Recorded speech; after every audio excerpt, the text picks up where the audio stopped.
how to delete system storage on iPhone. Hello everybody, welcome back to my channel. This is me, Pipin Bistat, and today I'll guide you on how you can delete the system storage on iPhone.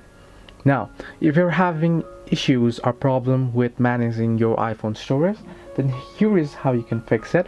Now, the easiest way to fix it is simply you can go ahead and back up all your data, your iPhone data, and once you do so, you can go ahead and factory reset your iPhone and then manually bring back the data or recover the data that you backed up that you need only.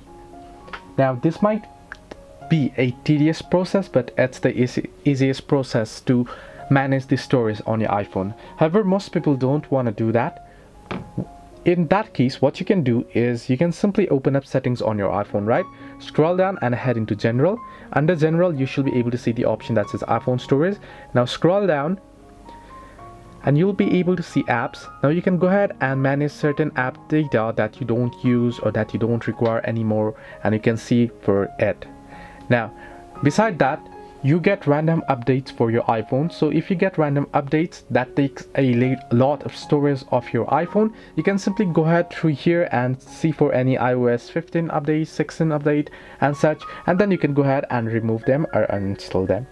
So this is the way that you can manage or delete system storage on iPhone from here. Hope this helped you. Do like and subscribe, and do not forget to leave a comment down below if you have any further issues.